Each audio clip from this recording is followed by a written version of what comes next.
chemistry, an AP environmental science professor. He mentored me, gave me advice on my essays, gave me materials to study for my SATs and ACTs, checked on me on a daily basis to see that I was doing what I was supposed to do. On top of that, like I said, he was a high school teacher for 2 subjects. But in the afternoons, he was also a community college professor of biology for majors. On top of that, he's also a PhD candidate, programmed to graduate in 2017, very proud of him. His focus is on student efficacy. So what can we learn from this? Why does anyone care about my mentor? The thing is that he exemplified the student that he expected me to be. He took care not only of work, but he took care of people. He managed to do all these things in time.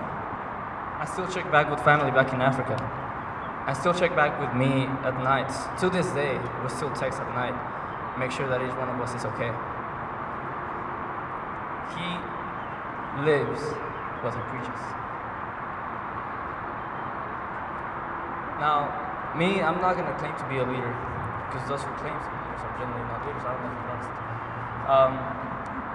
But because I've already been given so much a short amount of time here in Dallas, or in life, really, I'm just 19, that it would be logical for me to not try to give back.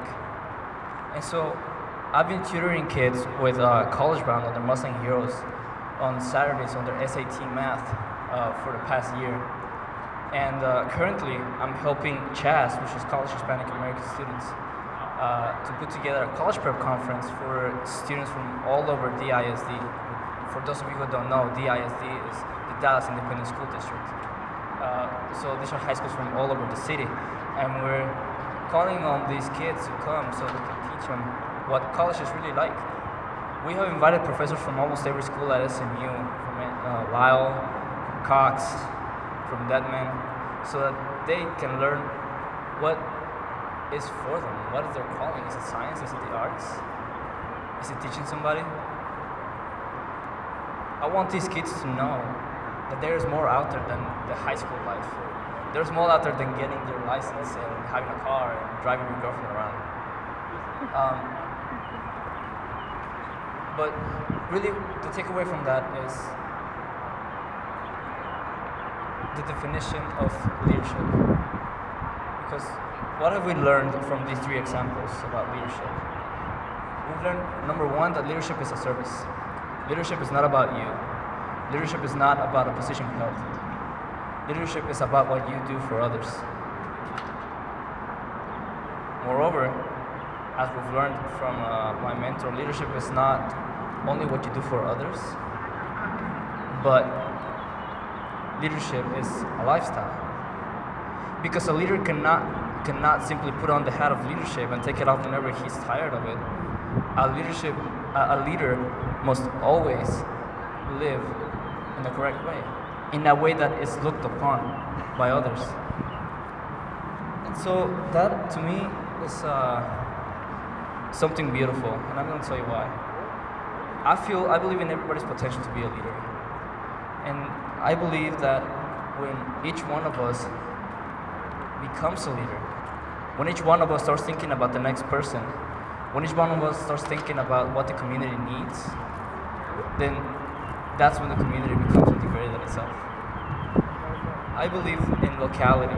I believe in working in oneself first. Martin Luther King not only told everyone, hey, you, okay, if somebody hits you, do not hit him back, okay? He lived that way too. If somebody spit on him, he didn't do anything.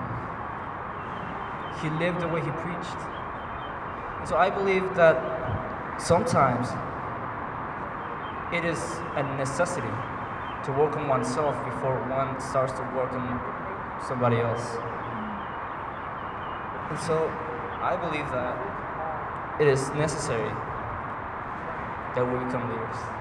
I know that's a weird thing to say, because one thinks, oh, well, that's a pretty big statement to make.